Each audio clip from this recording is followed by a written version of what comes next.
तो आज हमारे पास सवाल है जिसमें हमें वेंटो फैक्टर कैलकुलेट करना है इस सवाल का। Vento factor for this compound. तो उससे पहले हम एक छोटी सी बात देखते हैं कि वेंटो फैक्टर होता क्या है। जो हमारा वेंटो फैक्टर होता है उसको हम आई से दिखाते हैं, ठीक है। अगर कोई कंपाउंड डिसोसिएट हो रहा है, टूट रहा है, तो उसका फॉर्मूला होता है alpha is equal to i minus one n minus one. यहाँ पे अल्फा जो होता है वो डिग्री ऑफ डिसोसिएशन होता है। अगर कोई कंपाउंड 100% ब्रेकडाउन हो रहा है, तो 100% का मतलब होता है alpha is equal to one. तो इस केस में एन माइनस वन यहाँ चला जाएगा, तो n minus one is equal to i minus one से माइनस वन कट गया और वेंटो फैक्टर ही एन के बराबर होता है। अब आप कहेंगे एन क्या होता है। एन का मतलब होता है नंबर ऑफ पार्टिकल्स, वो कितने हिस्सों में ब्रेक डाउन हुआ, जितने हिस्सों में वो टूटेगा। एन होता है नंबर ऑफ पार्टिकल्स, कि वो कितने हिस्सों में वो टूटा। एग्जाम्पल के तौर पर जैसे NaCl है, तो NaCl Na positive and Cl negative में टूटेगा, तो यहाँ पे n की वैल्यू जो होगी वो हो जाएगी 2। ठीक है। अगर कोई चीज़ एसोसिएट हो रही होगी, कोई चीज़ टूट रही हो, एसोसिएट मतलब जुड़ना, जुड़ रही होगी, तो वहाँ पर फॉर्मूला होगा alpha is equal to i minus one one upon n minus one. N का मतलब वही है कितने हिस्सों में जुड़ रहा है या जुड़ना ही होगा यहाँ पे तो एसोसिएशन में। अगर डाइमर होगा तो डाई मतलब होता है टू, तो डाइमर में एन की वैल्यू हो जाएगी टू। सिंपल सी बात। ट्राइमर होगा तो एन की वैल्यू तीन। अगर ना ही एसोसिएशन हो रहा है ना ही डिसोसिएशन हो रहा था, वहाँ पे आई की वैल्यू क्या रहेगी, वन। ठीक है। अब आते हैं हम अपने सवाल पे। हमारे पास ये जो सवाल है, ये है एक कॉम्प्लेक्स कंपाउंड। तो ये जब ब्रेकडाउन होगा तो ये कुछ इस तरीके से ब्रेकडाउन होगा। अगर हम सिंपल वैलेंसी वाला लॉजिक लगाएं, तो ये जो थ्री है वो यहाँ चला जाएगा प्लस का, और ये आ जाएगा क्लोराइड माइनस वन, यहाँ का वन इधर की तरफ, ये थ्री यहाँ की तरफ। बैलेंस करने के लिए तीन क्लोराइड का आयन लगा देंगे हम यहाँ पे। अब एक पार्टिकल ये टूटा और तीन पार्टिकल ये टूटे, टोटल चार पार्टिकल टूटे, तो यहाँ पे आई की वैल्यू हो जाएगी फोर। क्योंकि यहाँ पर 100% डिसोसिएशन हो रहा है, बोला नहीं है बट हम ये मान के चल रहे हैं, तो आई एन के बराबर हो जाएगा यहाँ पे। ठीक है, तो I is equal to four हो जाएगा यहाँ पे। नेक्स्ट, वेंटो फैक्टर इस सवाल में बोला है the van't factor for 0.1 molar BaNO3 twice solution is this the degree of dissociation. ठीक है। तो ये वाला सवाल जरा देखते हैं और हम करके देखते हैं एक बार इसमें क्या लॉजिक लगाएंगे हम। तो यहाँ पर अगर हम सवाल देखें और इसका मैं सॉल्यूशन लिखूं, यहाँ बोला इसने डिसोसिएशन। अब ये BaNO3 ट्वाइस, अब ये ब्रेक डाउन होगा तो ये टूटेगा Ba2 positive and NO3 negative में। अब बैलेंस करने के लिए यहाँ पे टू लगाएंगे, तो ये टोटल कितने हो गए, एन की वैल्यू यहाँ पे थ्री। अब ये डिसोसिएट हो रहा है तो alpha is equal to i minus one n minus one rule होता है यहाँ पे। Alpha, the van't factor for the solution is this. हमें आई की वैल्यू दी हुई है, हमें अल्फा निकालना था।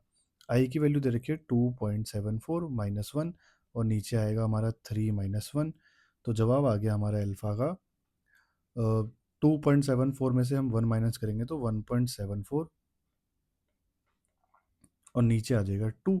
इसको हम सॉल्व कर देंगे तो हमारा जवाब आ जाएगा अल्फ़ा की वैल्यू। अगर मैं इसको सॉल्व करूँ तो मैं टू के टेबल से अगर मैं इसे क्रॉस करूँ तो ये आएगा 0.87, जिसको अगर मैं 100 से मल्टीप्लाई कर दूँ तो ये आ जाएगा 87%। ठीक है, as simple as that.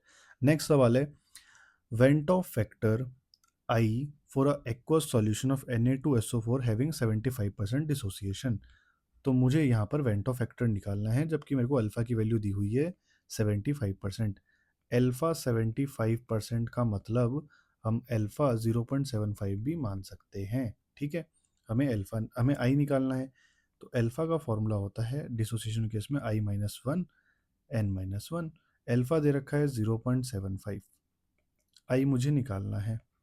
N N मुझे पता करना है, तो एन कैसे पता करेंगे, यहाँ पे Na2SO4 दिया हुआ है, तो ये बनेगा Na positive and SO4 two negative. यहाँ पे टू Na के, तो टोटल n की वैल्यू कितनी आ गई, थ्री।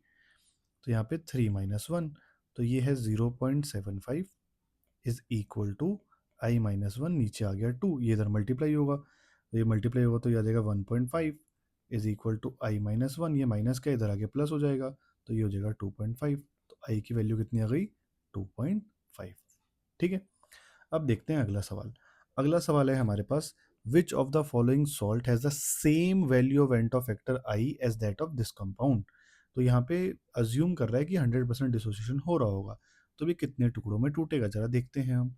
यहाँ पर आई की वैल्यू क्या होगी, अगर यहाँ पे हम सिंपल रूल लगाएं, यहाँ पे 1 है तो ये होगा के पॉजिटिव, और ये टूटेंगे FeCN6, और यहाँ पे सर पे आ जाएगा 3 नेगेटिव। बैलेंस करने के लिए यहाँ 3 लगा देंगे, तो 3 आयन यहाँ से आएंगे, 1 आयन यहाँ से आएगा, n की वैल्यू हो जाएगी 4।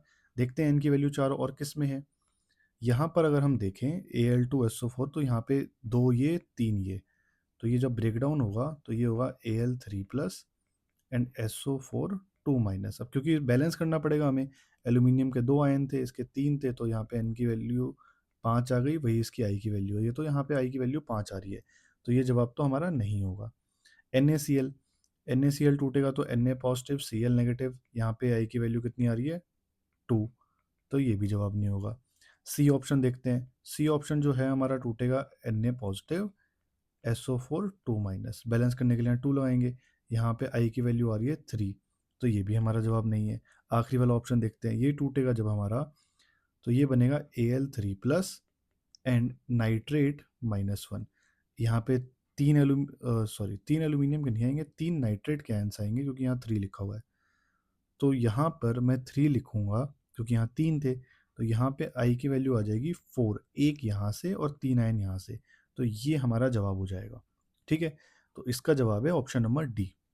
So thank you so much for watching the video.